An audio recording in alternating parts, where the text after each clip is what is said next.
Друзья, всем привет! У меня ЧП. ЧП с орхидеей с поливом, друзья. Да, перед вами орхидея, которая 12 дней была залита всей своей корневой системой водой прям вот под завязку. Да, друзья, позавчера у меня был очередной день полива, предыдущий 12 дней назад. И поливая орхидею, я с ужасом обнаружил, что вот эта орхидея стояла с не слитой водой, то есть 12 дней в воде. В общем, друзья, я сегодня расскажу, покажу, что я предпринял, чтобы эта орхидея сохранила свою корневую систему, и покажу еще пару орхидей, одну с положительным результатом, другую с не совсем хорошим итогом перелива, залива корней орхидеи, где корни орхидеи просто захлебнулись.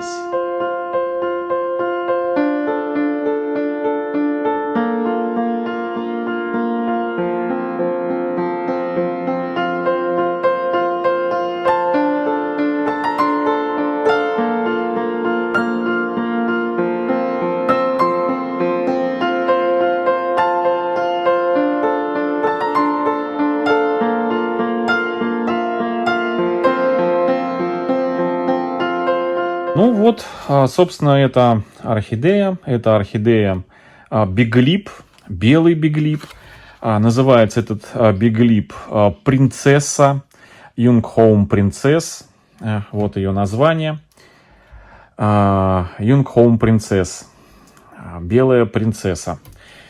И уже получается, сколько позавчера, да, я эту орхидею обнаружил при поливе всей своей коллекции, что эта орхидея находится в воде. То есть поливал я ее замачиванием, вот так вот наливал воду, и вот это вот все находилось у нее в воде. И ровно 12 дней эта орхидея находилась, точнее корни этой орхидеи находились под водой. Да, вот такая вот печальная история.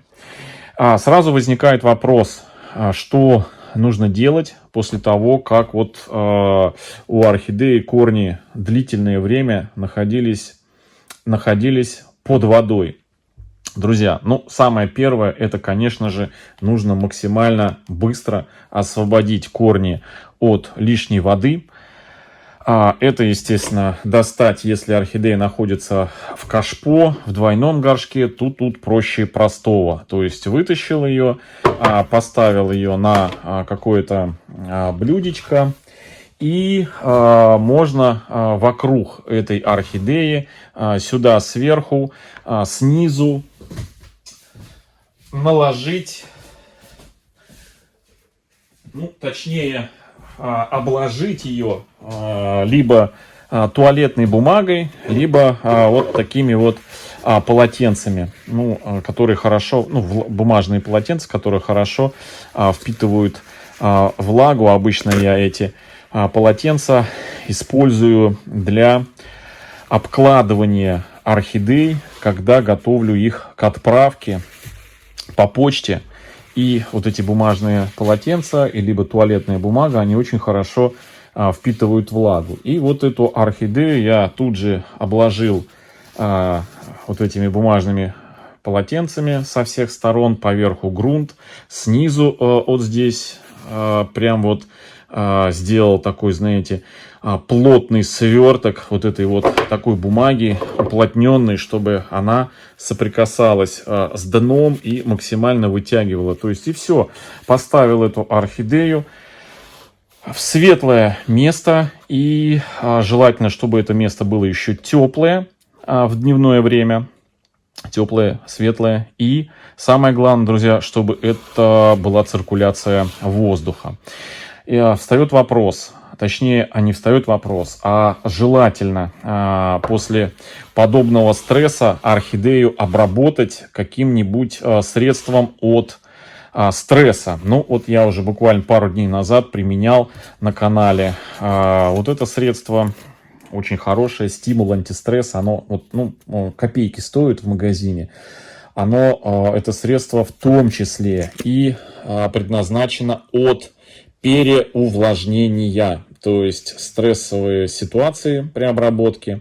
Она обогащает аминокислотами, которые принимают участие в фотосинтезе, в цепочке, точнее, реакции фотосинтеза и не дают орхидеи, скажем так, остановиться, застрессовать, закрыться в собственной коробочке, как это часто делают фаленопсисы, да, при получении стресса. Они для сохранения жизненной энергии, да, силы, они просто останавливаются в росте, останавливают все процессы, замедляют и минимум 2 недели могут находиться, вот знаете, как, собственно, в такой скорлупе.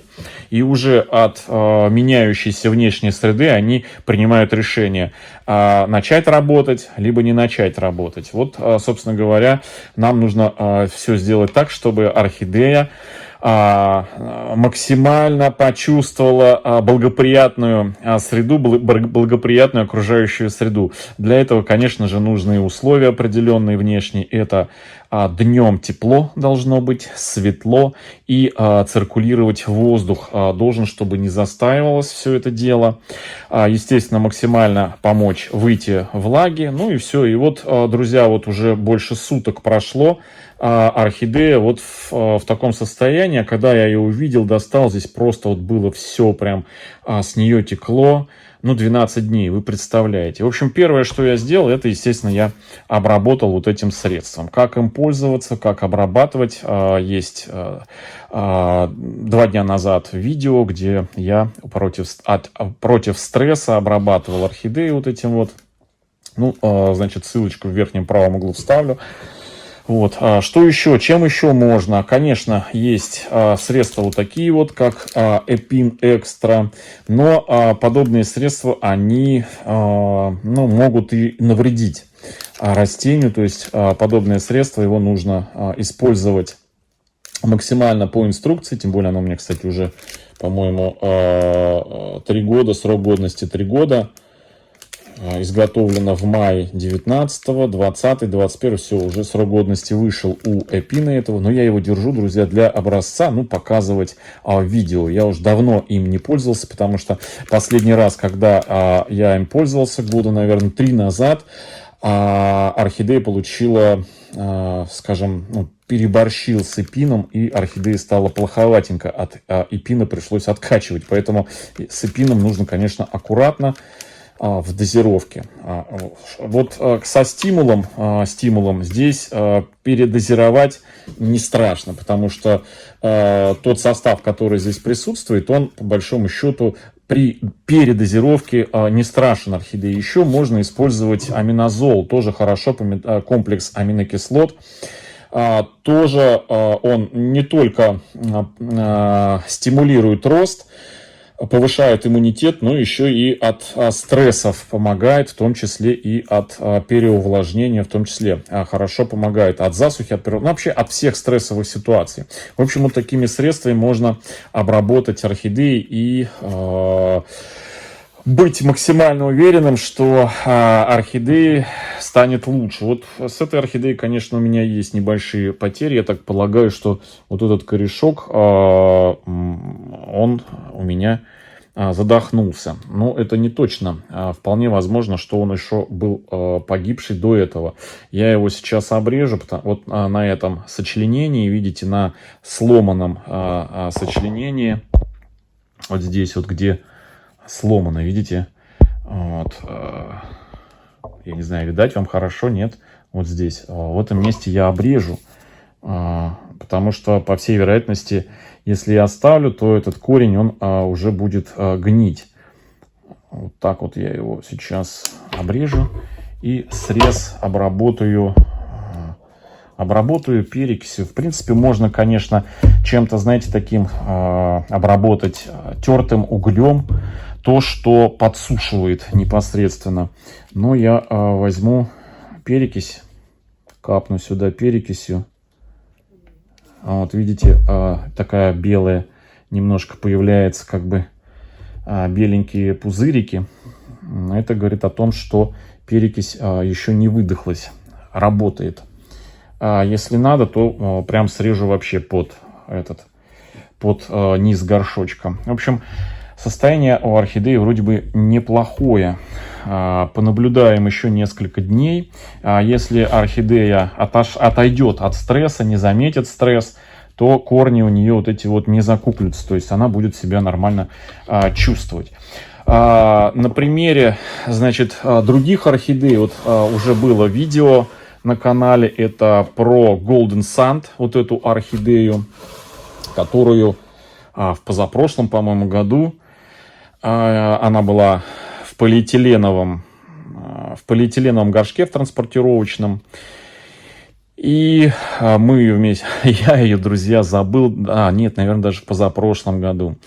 В позапрошлом году я эту орхидею тоже на неделю забыл, то есть она росла в мхе, мох сфагнум, я уже рассказывал про эту орхидею. И в стеклянной емкости стояла эта орхидея, и я ее тоже забыл воду слить, и представляете, мох сфагнум, маленькая орхидея в размере 2,5 размер у нее дюйма, она находилась целую неделю в воде. У нас есть видео, я тоже ссылку на спасение этой орхидеи оставлю в верхнем правом углу, как орхидею мы эту спасали. То есть здесь немножко по-другому. Я целиком ее вытащил из транспортировочного вот этого полиэтиленового горшочка и вокруг на ночь обмотал со всех сторон этот моховой ком вот этой вот бумагой. И она всю лишнюю воду впитала. И точно так же я днем эту орхидею ставил в светлое, в яркое место под лампы, в теплое место днем обязательно, и циркулировал воздух, чтобы не дать возможности развиваться грибковым заболеваниям, ну и чтобы быстрее влага испарялась. И, собственно говоря, орхидея, в общем, пережила перелив, с ней стало все хорошо, мы ее пересадили, и вот она уже после залития прекрасно цвела не раз. И вот сейчас мы ее разыгрываем. Ее, кстати, надо пересаживать уже. Она у нас растет тоже в мох. Мы ее пересадили, а сверху только слой сделали. Слой мелкой коры, чтобы не цвел у нас водоросли на поверхности, не селились, но это не помешало, видите, даже какому-то растению здесь вырасти. Вот, в общем, орхидея у нас разыгрывается среди зрителей, подписчиков канала. Кстати, одну из разыгрываемых орхидей мы разыграем прям в прямом эфире. Тот, кто будет в последнюю субботу месяца в 10 часов по Москве находиться у нас на канале, принимать участие в розыгрыше, мы в прямом эфире разыграем одну хорошенькую орхидею среди 15 других орхидей, которые будем разыгрывать среди участников группы Орхомания ВКонтакте. Все ссылки у нас в описании под этим видео. Проходите и подключайтесь к ежемесячным розыгрышам, которые проходят у нас каждый месяц, вот уже второй год подряд. И у нас разыграно почти 150 орхидей. Вот такая вот Golden Sand бабочка. Это бабочка. Фотографию цветения именно этой бабочки я вот сюда сейчас вставлю, вы ее увидите. Она очень нежно-ароматная такая. Такой легкий, тонкий цветочный аромат у нее. Не первое у нее у нас уже домашнее цветение. Так, но не всегда, друзья. Теперь о ложке дегтя в этой бочке меда, которую я вам рассказываю. Да? Вот я сейчас покажу орхидею. Это, друзья, Сара Блаш, орхидея в переводе румяная Сара или румянец Сары. Здесь вот у нас бирочка, кстати, видно год ее посадки этой орхидеи, 20 декабря 2018 года. Мы пересаживали эту орхидею. Но, значит, речь не о пересадке будет, а о том, что эту орхидею тоже, по-моему, 2 года назад я точно так же, поливая, налил воды в это кашпо. И это была, по-моему, зима у нас. Я поливал раз в 2 недели. И тоже эту орхидею, эта орхидея была забыта на 2 недели, на 14 дней, друзья, в воде. Значит, к тому моменту, когда это все произошло, орхидея у нас, так, в стороночку так уберу, эта орхидея у нас была, ну, размером вот с эту вот половинку. Чем она интересна? Тем, что это орхидея сиамский близнец. Она у нас была срощена листьями и основанием. Одно основание и по листу были срощены. То есть она, как Зита и Гита, была вот так вот срощена. То есть она даже не раздваивалась. У нее просто было 2 точки роста. Часть листьев прям срощенные. У нас есть отдельный плейлист про эту орхидею, так и называется, орхидея Сара Блаш. И там ее вся история. Давно ее не показывал. Почему? Потому что долгое время, вот после того перелива, на тот момент, когда, значит, это все произошло, в продажах не было вот этого стимула антистресса. Пользовался другими средствами, но вот другие средства не помогли. И орхидея потеряла полностью все корни. За 14 дней, которые она находилась в воде, корни захлебнулись. И, значит, откачать их не получилось не потому, что не было средств, а потому что я, по большому счету, не все предпринял методы для спасения. Нужно было эту орхидею достать, корни просушить, может быть, еще какие-то предпринять. Но я понадеялся, оставил ее в этой же посадке, и через какое-то время все корни погибли. Абсолютно все корни погибли. И остались только вот эти вот воздушные. Да, на тот момент орхидея была с самыми длинными воздушными вот этими корнями и огромным количеством внутри корней. Возможно, наличие воздушных вот этих корней, оно и сыграло определенную шутку, что есть орхидея переключилась на эти воздушные, а отключила работу горшочных корней, которые были сочные, как спаржа. Мы их нарастили, я гордился ими. И вот так взял и забыл. И вот без наличия средств, без невозможности закрытой системы как-то просушить, да, провентилировать объем, тем более, что орхидею я не сразу поставил, да даже, по-моему, и вообще не ставил ее на проветривание в теплое место. Она находилась, значит, света было достаточно, но была низкая температура. Низкая температура, то есть она находилась в другом помещении у меня, не в этом, где можно регулировать температуру, а в нерегулируемом температуре помещении. Ну и, собственно, произошло, что произошло. Корни потеряла. Но вот за это время мы уже эти корни нарастили методом мокрых пяточек. То есть, видите, здесь все заросшее у нас водорослями, но эти водоросли, это как раз результат того, что я постоянно... То есть орхидея вообще вверху оставалась, вот так вот всегда стояла. Я ее не доставал. Единственное, что обрабатывал противогрибковыми и бактериальными препаратами, чтобы она не загнила, стимулирующими какими-то средствами, тем же цукцинатом аммония. Это средство, получаемое при смешивании в воде нашатырного спирта и янтарной кислоты. Цукцинат аммония или аммонийная соль янтарной кислоты, она так называется. Такой энерджайзер, улучшающий обмен веществ в орхидее. Вот обрабатывал, орхидея выжила и начала наращивать корни. И чтобы корни стимулировались и лезли вниз, воду оставлял сперва много, вот так вот полностью в горшке, потому что здесь вообще корней не было. и по мере отрастания корней воду потихонечку опускал. Вот сейчас вода здесь где-то вот так вот на дне постоянно присутствует. Но вы видите, что корни полезли. И буквально в ближайшее время мы ее вместе с вами продолжим историю этой орхидеи. Достанем, извлечем ее отсюда. И сделаем пересадочку. И по результату, по наличию корней, которые у нее здесь будут, уже примем решение, будем мы ее разъединять или нет. Достаточно ли у нее удлинилось основание и достаточно ли количество корней на одном основании этой орхидейки и на втором. Ну, пока вот такая вот она. Но на момент пересадки она у нас плотно была срощена, и разделить ее не представлялось возможности. То есть вот сейчас посмотрим.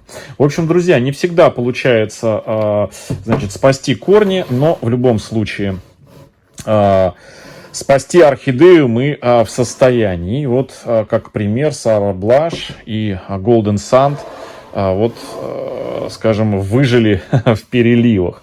Вот. И вот на сегодня у нас ЧП произошло вот с этой вот белым биглипом, белой принцессой. Но я уверен, что мы эту стрессовую ситуацию, этот форс-мажор легко переживем при помощи вот стимула антистресса и тех условий, которые я создаю в подобных ситуациях. Тем более, что такие ситуации, они как бы у меня не редкость уже, да, с возрастом все чаще и чаще начинаю забывать какие-то где-то орхидеи, не замечаю, и они у меня стоят в воде до следующего полива. В общем, друзья, вот такая вот информация.